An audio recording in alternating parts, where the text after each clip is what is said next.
2024년 8월 28일 수요일 저녁 예배에 하나님께서 우리에게 주시는 말씀은 빌립보서 3장 17절부터 21절까지 말씀입니다. 함께 봉독하겠습니다. 형제들아, 너희는 함께 나를 본받으라. 그리고 너희가 우리를 본받은 것처럼 그와 같이 행하는 자들을 눈여겨보라. 내가 여러 번 너희에게 말하였거니와 이제도 눈물을 흘리며 말하노니 여러 사람들이 그리스도의 십자가의 원수로 행하느니라. 그들의 마침은 멸망이요 그들의 신은 배요 그 영광은 그들의 부끄러움에 있고 땅의 일을 생각하는 자라. 그러나 우리의 시민권은 하늘에 있는지라. 거기로부터 구원하는 자 곧 주 예수 그리스도를 기다리노니 그는 만물을 자기에게 복종하게 하실 수 있는 자의 역사로 우리의 낮은 몸을 자기 영광의 몸의 형체와 같이 변하게 하시리라. 아멘. 바울은 이 이전에서 우리의 신앙생활은 어느 단계에 왔을 때 이제 다 이루었다, 그런 단계는 없다. 그래서 바울조차도 나는 이룬 게 없이 이제 예수 그리스도의 표대를 향하여 달려가는 과정 속에 있다 그랬죠. 자, 그러면서 오직 우리가 어디까지 이르렀든지 그대로 행하라 그랬죠. 신앙의 행보를 계속하라 이 말씀을 하고 나서 이제 오늘 17절부터 시작되는 새로운 단락에서 형제들아 너희는 함께 나를 본받으라 이렇게 말하고 있습니다. 우리가 조금 잘못 생각하면 바울이 중심이 되는 얘기처럼 오해할 수도 있지만 그렇지 않죠. 나를 본받으라 하는 거예요. 우리가 구약시대에서 하나님께서 율법을 주실 때 보면 지도자를 통해서 율법을 주십니다. 수많은 백성들이 종살이 하다가 이제 지도자 모세를 통해서 해방을 받았는데 아는 것이 없습니다. 그리고 그래서 하나님께서는 하나님의 율법을 주시죠. 그때 백성들은 시내산 아래에 있었고 모세가 부름받고 40일 동안 시내산 위에서 율법을 받게 되죠. 그러니까 사람들은 어떤 반응을 보이냐면 우리의 지도자가 어디 갔느냐.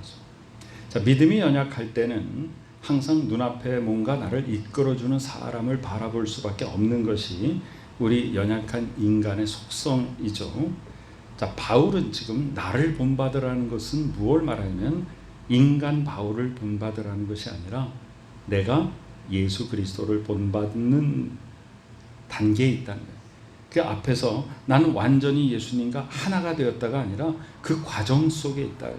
그래서 신앙적인 인도자는 어떤 사람이냐면 나보다 조금 앞서서 표대를 향하여 좀 더 가까이 나아간 사람이고 그분의 모습을 좀 보고 따라가면 나도 예수 그리스도를 올바로 따라갈 수 있다. 그런 의미에서 바울은 나를 본받으라 라고 말한 것입니다.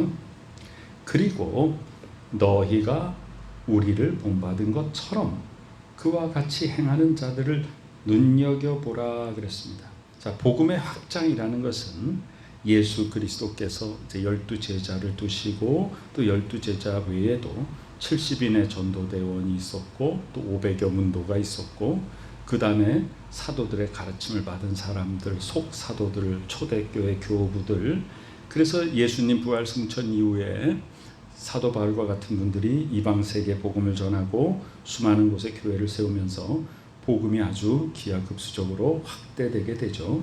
수많은 핍박을 받았지만 핍박 속에서도 굴하지 아니하고 더욱더 큰 믿음을 지켜나갔습니다.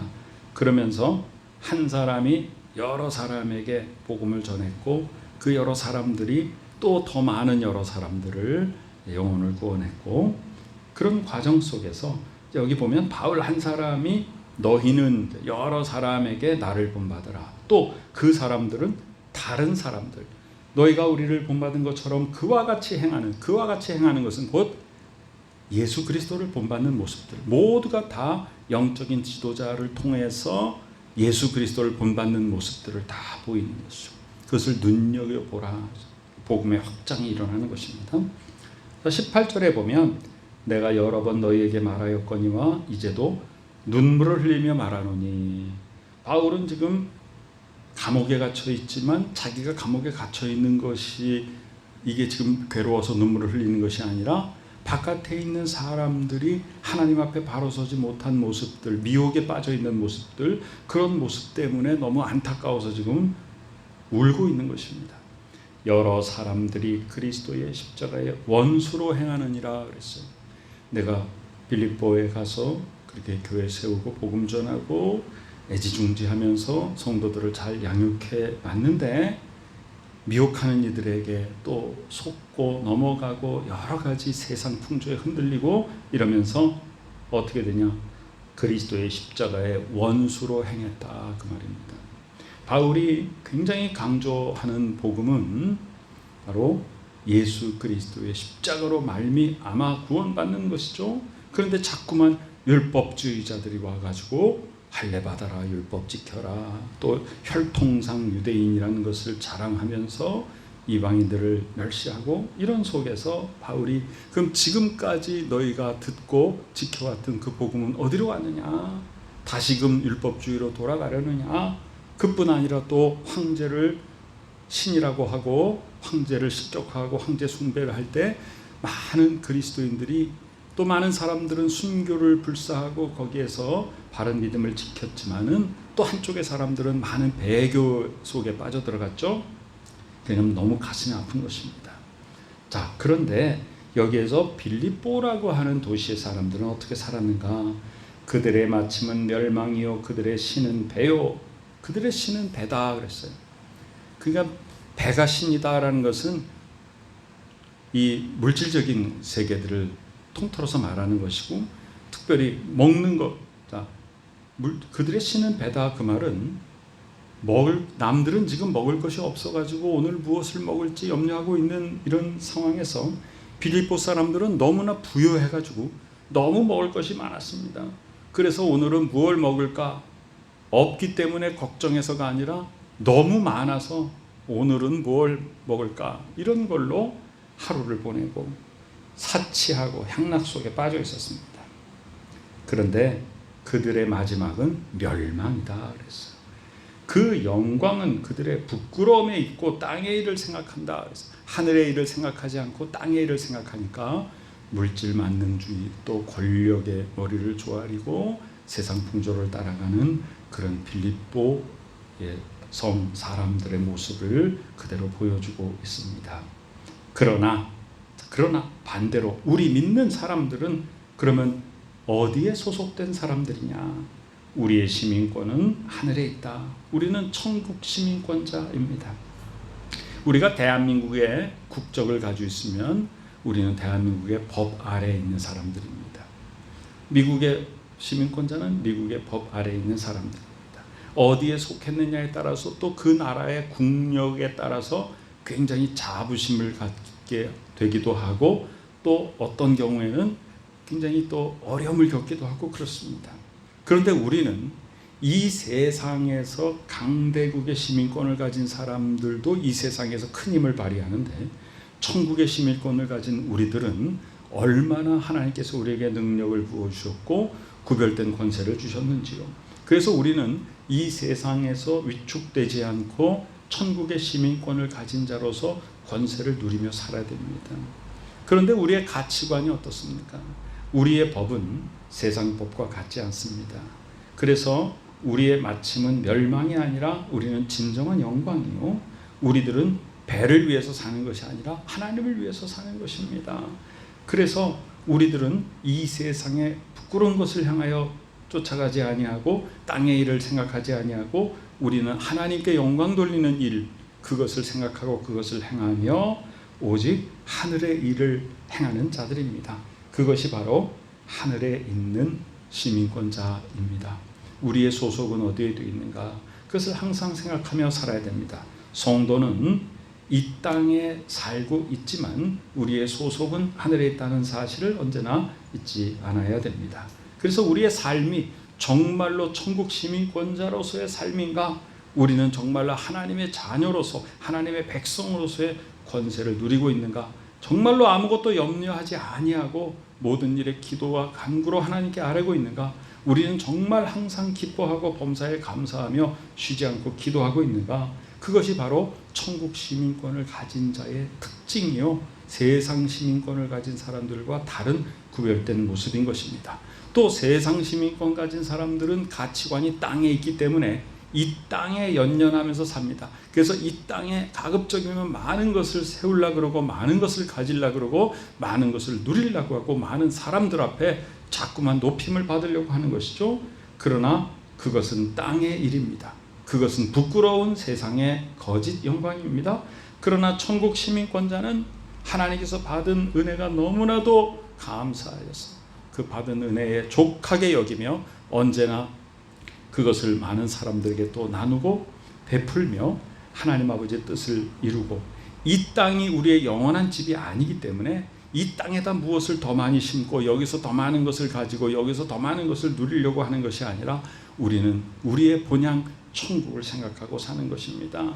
우리는 잠시 잠깐 나그네의 모습으로 이 땅에 왔다가 다시 천국으로 돌아갈 사람입니다. 이 땅에 살고 있지만 천국의 시민권을 가진 사람들, 거기로부터 구원하는 자 곧 주 예수 그리스도를 기다리노니, 예수 그리스도 다시 오시는 재림을 기다리는 것입니다.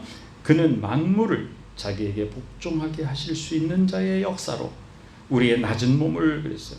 세상 사람들은 자꾸만 자기를 높은 자리를 만들려고 하죠. 예수께서 말씀하셨죠. 높아지려고 하는 자는 낮아지라.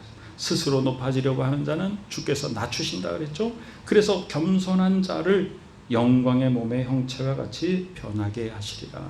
예수 그리스도의 재림을 소망하며 바울은 감옥 속에서 빌립보 성도들을 향하여서 안타까운 메시지를 전하고 있습니다. 너희들이 살고 있는 이 빌립보 환경이 너무나도 안타까워서 내가 눈물을 흘린다. 교회 속에도 미혹하는 세력들이 들어와 가지고 흔들리고 있는 사람들, 배교에 빠진 사람들이 있다는 소식이 나를 너무 가슴 아프게 한다. 우리들은 이 땅에 살고 있으나 이 땅 시민권자가 아니라 하늘의 시민권자다.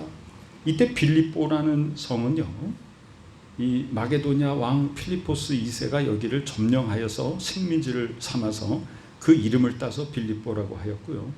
이 로마 제국에서 이 빌립보라는 도시를 너무나도 의미 있게 귀중한 곳으로 여겨서 이 빌립보에 사는 사람들에겐 전부 그 당시에 그 시민권을 갖기가 얼마나 어려웠어요. 우리 사도행전에 나오는 천부장도 돈을 주고 로마 시민권을 샀다 그랬잖아요. 근데 이 빌립보 시민들한테는요, 로마 정부에서 로마 시민권을 다 주었습니다. 그러니까 많은 다른 지역 사람들이 빌립보 사람들을 굉장히 부러워했거든요. 그런데 그들은 그 권력, 세상의 권력, 로마 시민권을 가지고 돈과 세상 명예와 타락과 향락에 빠져서 살았습니다. 그 속에 빌립보 교회가 세워진 것입니다. 그래서 이 세상 풍조에 흔들리지 않고 오직 복음의 순수함 가운데 하나님의 자녀로서 천국 시민권자의 권세 있는 삶, 구별된 삶을 살라고 하는 것이 오늘 바울을 통한 하나님의 메시지입니다. 지금 우리의 상황도 마찬가지입니다. 우리가 살고 있는 지금 이 사회는 정말로 옛날 이 빌립보와 다름이 없습니다. 물질 만능주의에 빠져 있습니다. 종말이 멸망이고 그 마침이 멸망이고 그들의 신은 배고 그 영광은 그들의 부끄러움에 있고 땅의 일을 생각한다라고 하는 19절 말씀이 지금의 세대를 그대로 표현해 주고 있습니다. 그 속에서 우리는 우리의 시민권은 하늘에 있습니다. 담대하게 하나님의 자녀로서 하늘 백성으로서 이 땅 가운데 정말 구별된 그리스도인으로서 세상을 새롭게 하는 능력을 행하여서 하나님의 나라를 확장시키는 복된 우리 모두가 되시기를 간절히 축원합니다. 아멘. 하나님의 은혜 감사드립니다. 우리에게 이 땅에 살고 있지만 이 세상에 속한 자가 아니요 하늘에 속한 자로 삼아주시니 감사드립니다. 아버지 하나님이여, 땅의 일을 생각하지 않게 하여 주시옵고 하늘을 바라보고 살게 하여 주시옵고 우리의 주인이신, 우리를 다스리시는 하나님의 주권 가운데 우리가 온전히 복종하여서 하나님의 뜻을 이루는 복된 천국 시민권자가 되게 하여 주시옵소서.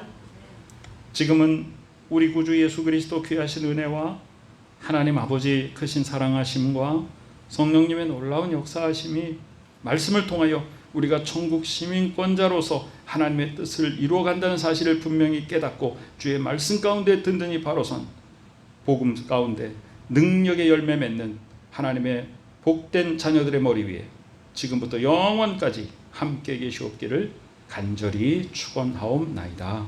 아멘.